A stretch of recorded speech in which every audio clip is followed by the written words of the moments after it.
What are the worst things about going to the field? Let's get to it.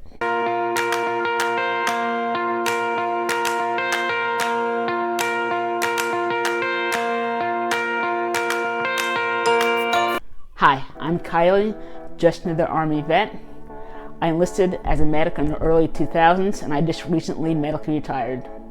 We're here today to talk about the 5 worst parts about going to the field.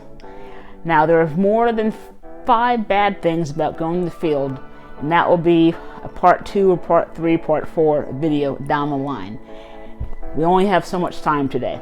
And of course, there will be a video put out with some of the best parts of the field. But today, we're just focusing on the 5 worst parts of going to the field. Number 1, the weather.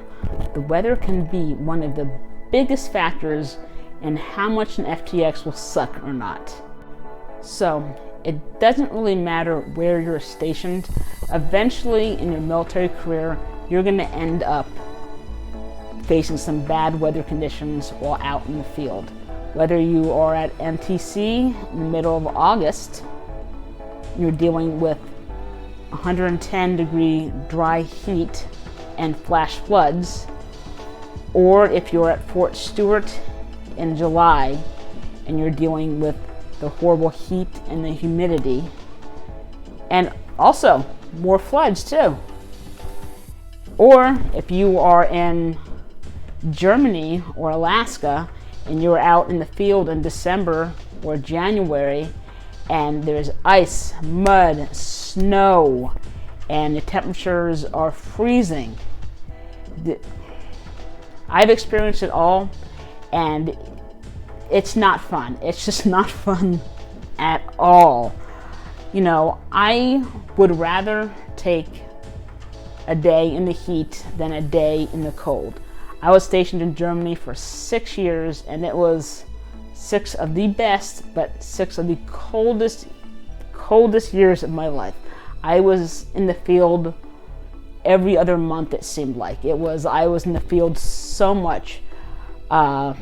In all honesty, it was a great experience, but I will never forget being in a tent in 30-degree weather, in the snow.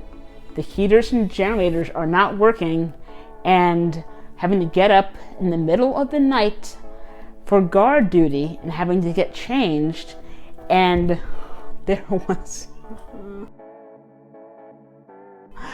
literally probably 5 or 10 degrees colder inside of the tent than it was outside because of everyone breathing and everything condensation building up in the tent. It was so cold. This was one of my first field experiences in Germany, and I had no idea on how to stay warm in the field, well, especially sleeping. I will make a video on that topic, so look for that in the future. But it was literally one of the coldest experiences of my life. Yeah, you cannot depend on the units to have working heaters or generators, and if you're lucky enough to have them, and you're lucky enough to be in a tent, and if you're lucky enough to be on a cot even, a lot of units you won't even have a tent or a cot. All you're going to have is a sleeping mat and a sleeping bag, and that's it. It could always be worse. It could always be worse. That's the mantra you have to think. It could always be worse. Number 2, lack of sleep. So you're out in the field and you have specific missions that have to be accomplished. You're going to have some long days in the field in order to get that mission accomplished. You'll be going on doing random details such as putting up concertina wire, KP, taking care of the trash. You will have stand 2, sometimes stand down, different guard shifts, putting up camo nets, which is one of the most annoying parts about going to the field, is camo nets. Anyway, you will have these long days, and you could even be doing shift work night shift, day shift, or a swing shift. You could be doing first up, second up, third up with ambulance crews, but you're never guaranteed sleep. You could be going on a 14, 15, 16-hour day. You finally get in your cot to get some shut-eye, and then there's an incoming. And you have to react. And you're going to be up for a while. And then you finally, an hour later, you're finally back in your cot and you're sleeping. And 2 hours later, you have a mass cow. Or 2 hours later, it's time to wake up. And then you got to go PMCS your vehicles. You're going to have long days in the field, and there's not much you can do. If you get some downtime, able to take a nap, then take a nap. But just get used to being bone-ass tired while in the field. Number 3, the bathroom, or lack thereof. So, if you're lucky, you will get a porta potty or a porta-john at your field site. Now, that's not always a good thing, but sometimes, or a lot of times, they're not cleaned. When I was at basic training, I remember on the last day we were there, the third day, I remember opening up the porta potty stall and seeing poop piled up above the rim. So that was pretty bad. That was bad.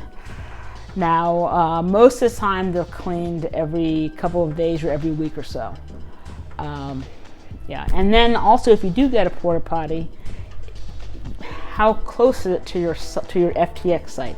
That's another big one. Sometimes it could just be a couple yards away. Or once we were at NTC, I think it was after we did our first hop, we saw that the porta johns were literally about a half a mile away. Half a mile away-ish. And we had our transportation company guys go with their big trucks to the porta johns and actually pick them up and relocate them to our training area. And they actually ended up getting in trouble for doing that. But it made it so much easier having the porta potties within a couple of yards of our FTX site versus a half a mile away. Then you have FTXs where you will not have any kind of porta john. You're going to have just the wood line. So you're going to have to go to the wood line, try to find a secluded spot, dig a hole, and poop or pee. And the sucky thing about that is that not everyone digs that hole. So as you're walking to the wood line trying to find a spot for you, you're going to be trying to dodge everyone else's poop and baby wipes, and it's not fun. It's not fun at all. And then when it's time for the games to be over and you're cleaning up the box, then you might be lucky enough to be one of the people who has to go back to that area and do a police call of all those dirty baby wipes and all the other trash that people have left. I've never had to do that, thank God. But it's not fun. I would not wish that on anyone. Well, maybe some people. Number 4, field prep and recovery. When you go to the field, you're going to be bringing a lot of equipment with you, especially if you're in certain kinds of units, such as level 2, level 2 plus medical units. You will have truckfuls and truckfuls of equipment that you'll be bringing to the field. And it might be nice and organized when you put it in the truck, go to the field, set it up, everything's perfect, and then you have to actually use the equipment. Everything gets dirty, everything gets disorganized, the field experience is over, you pack everything in the truck, then you go home. And then you have a week on the training schedule which says field recovery. So what is field recovery? Field recovery is when you have to download all the equipment, clean everything, account for everything, organize everything, put everything back where it belongs in an organized fashion. It's just very involved. It's very involved. So, funny story. My first time in the field when I was in Germany, I saw on the training schedule it said field recovery. So In my innocent mind, I was thinking that, hey, that just means that we have a day off. We can do laundry, we can sleep, we can recover our own personal equipment. No. That was wishful thinking. That was wishful thinking. After 2 weeks in the field, coming back late one Friday night or something. No, it was next morning, Saturday, we're doing field recovery. It was at the company getting all of our gear taken care of. Yeah. Number 5, personal hygiene. So personal hygiene, this will depend on where and when this FTX is. Because a couple of nights at Fort Drum in December is not a big deal compared to a week in the box at Fort Stewart or NTC. One thing about BO and stinking at FTX is the good news is that 1, everyone stinks, and 2, eventually you kind of get used to it. Now, if you're lucky, you might be able to go to one of the field showers that some of the bath and laundry specialists have set up. I've only been on one FTX where we've had bath and laundry specialists. It will depend. Most of the time you will not have access to showers. Most of the time it's going to come down to bird baths, dry shampoo, and baby wipes, and then trying to change your undergarments. That's all you can really do. What I'm going to do is I'm going to make a video as a part of this field playlist all about personal hygiene and staying clean in the field. So stay tuned for that. So let's review 5 of the worst things about going to the field. 1, the weather. 2, lack of sleep. 3, the bathroom situation. 4, field prep and recovery. And 5, personal hygiene. Now, I'll be making more videos just like this as a part of my field series. So please stay tuned for more videos. Again, I'm Kylie, just another Army vet.